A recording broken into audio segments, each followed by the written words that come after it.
present legislation proposal ideas for 2022. This will include ideas that we're rolling over from this year, as well as some new proposals initiated by staff. And that concludes my updates, and I'd be happy to take any questions. Thank you. Commissioner Baker, any questions? Yes, thank you. Thanks for the report. It's good to have a positive report. It was, an otherwise crazy time of year, a couple of blocks away. For the bill, and I apologize not having the bill number, you mentioned the vote count looks good. Just by way of reminder, were there no votes in the past on that, or was it close, or does it look like it's already gone through committees and previous floor time looking great? That's SB 686 relating to LLC disclosure. Yes, thank you.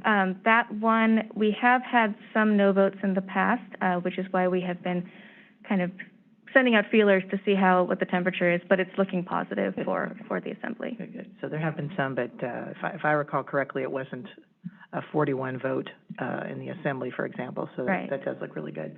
Great. Well, thank you for your work throughout the year. Comes to a culmination in the next few days. Of course, then some things will sit and wait to be signed, and we'll look forward to hopefully positive updates about that. This being my first year where it's end of the legislative session for bills that we've been supporting, this may be a question for my general education or for the chair. Do we typically engage the governor's office on ones that we're hoping, if they need engagement? How does that usually go forward? For bills that we support or sponsor, we'll send a letter to the governor requesting his signature. So that's what we've done with the two that have passed out of the legislature, and we'll do that for SB 686 if it hopefully makes it up. Great. Thank you. Look forward to the discussion next month. Great job, Ms. Takano. Do you have anything further for the committee? No, that's all I have today. All right. Thank you very much. Thank you. All right, moving right along to item number 4. This is a discussion of pre-checked contribution boxes, and for this we have our General Counsel, Dave Bainbridge.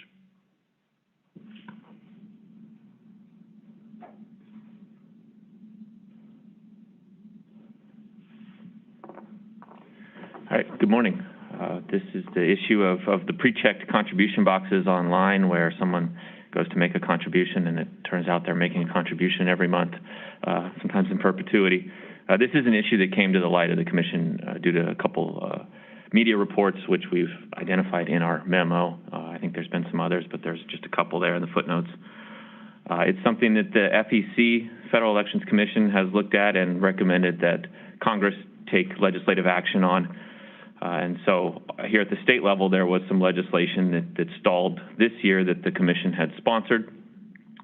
The task on this was just for us to look at maybe what potential regulatory action we could take as it relates to the pre-check boxes and the recurring contributions issue. So we've laid out a couple options here that the staff came up with.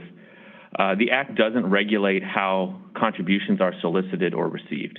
So there really isn't a statutory basis for us to prohibit the Act itself or restrict the Act of using these pre-check boxes. Where we do have a fair amount of authority is in the area of reporting contributions and disclosure of contributions and expenditures. So we looked at it from that perspective, and we've identified a couple options that would enhance the disclosure, not just in the pre-check box situation, but anytime there's a recurring contribution.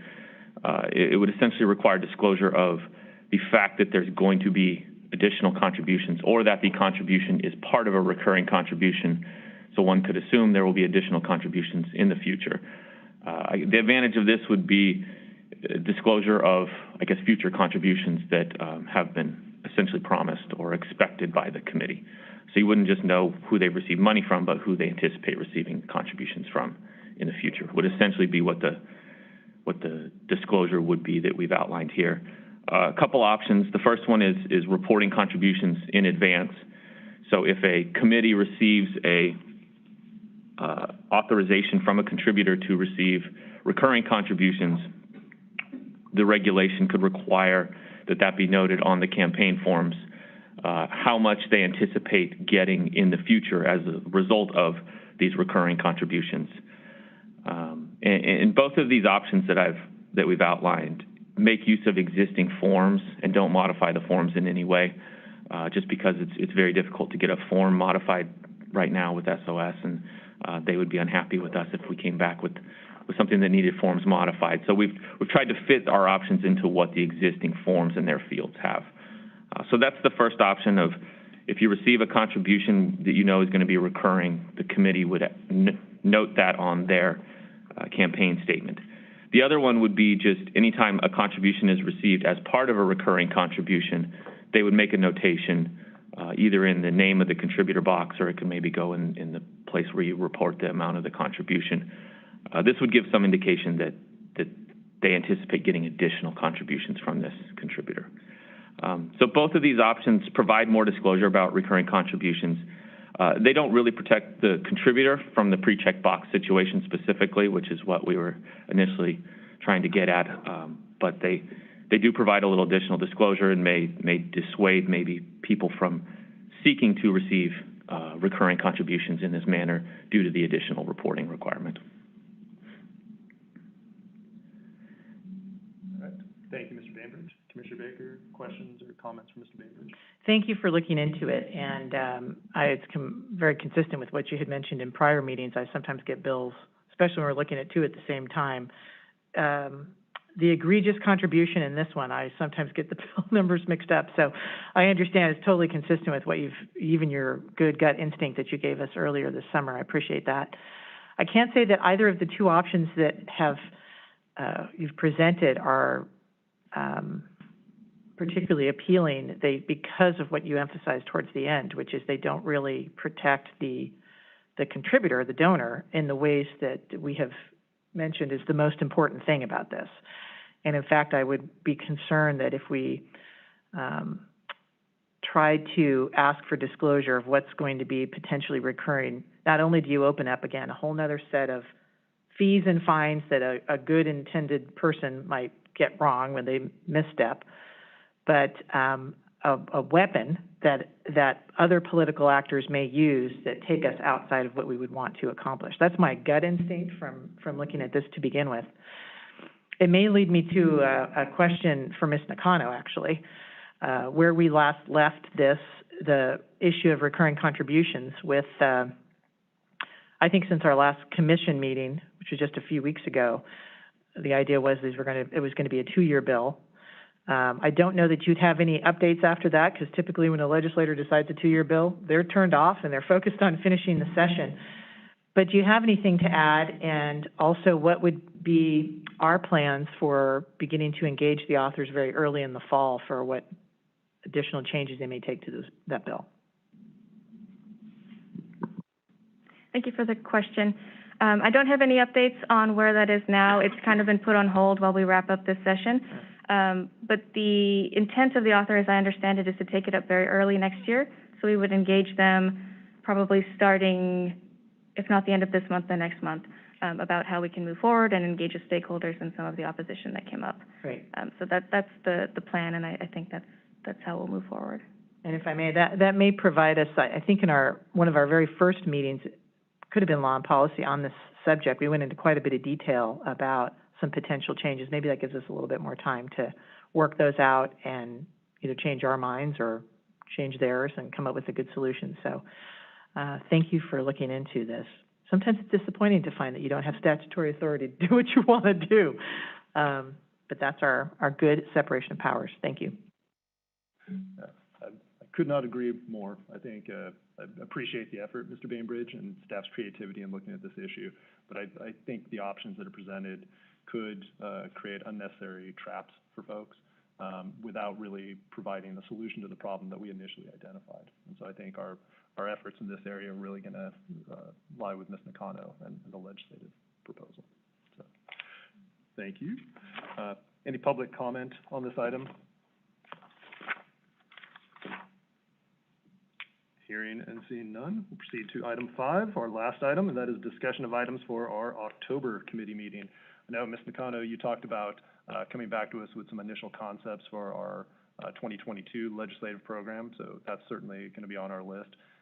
Mr. Bainbridge, did you have any regulations that you intended to bring back to L&D next month? I knew that question was coming. I was just pulling it up right now.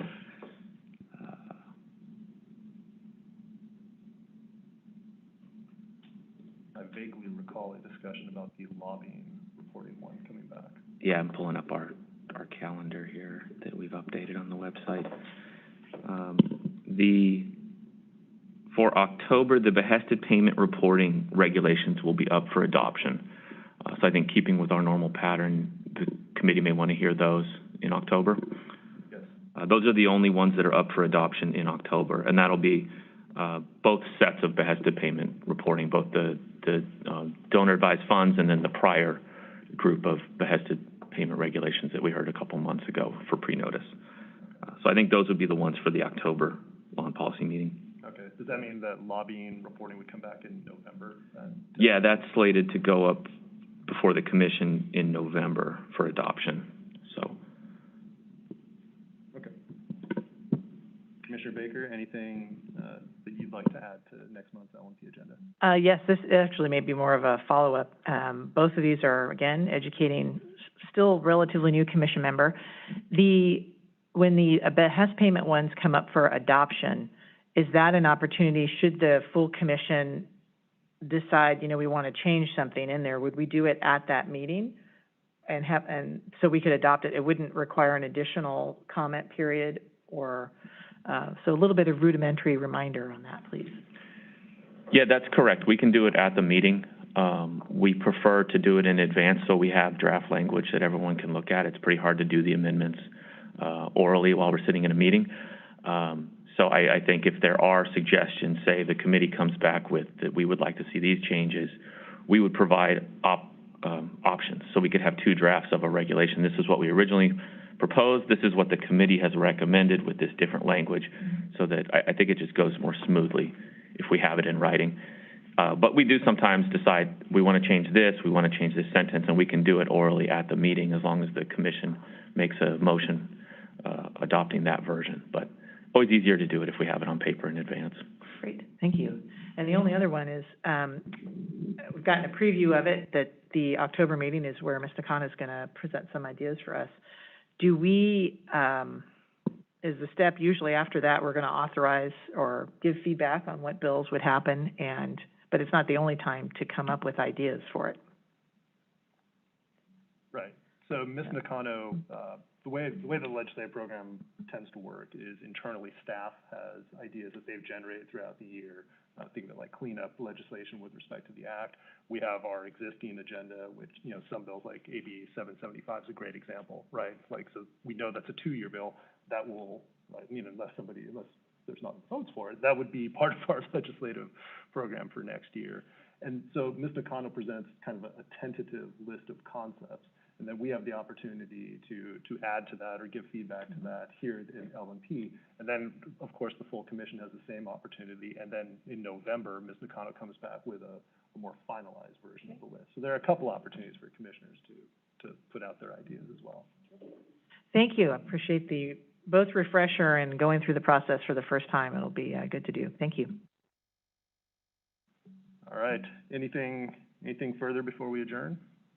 Mr. Nakano, Commissioner Baker? Thank you. All right. I would move to adjourn. Second. Commissioner Baker? Aye. Chair Match? Aye. The motion passes. All right. Thank you, everyone.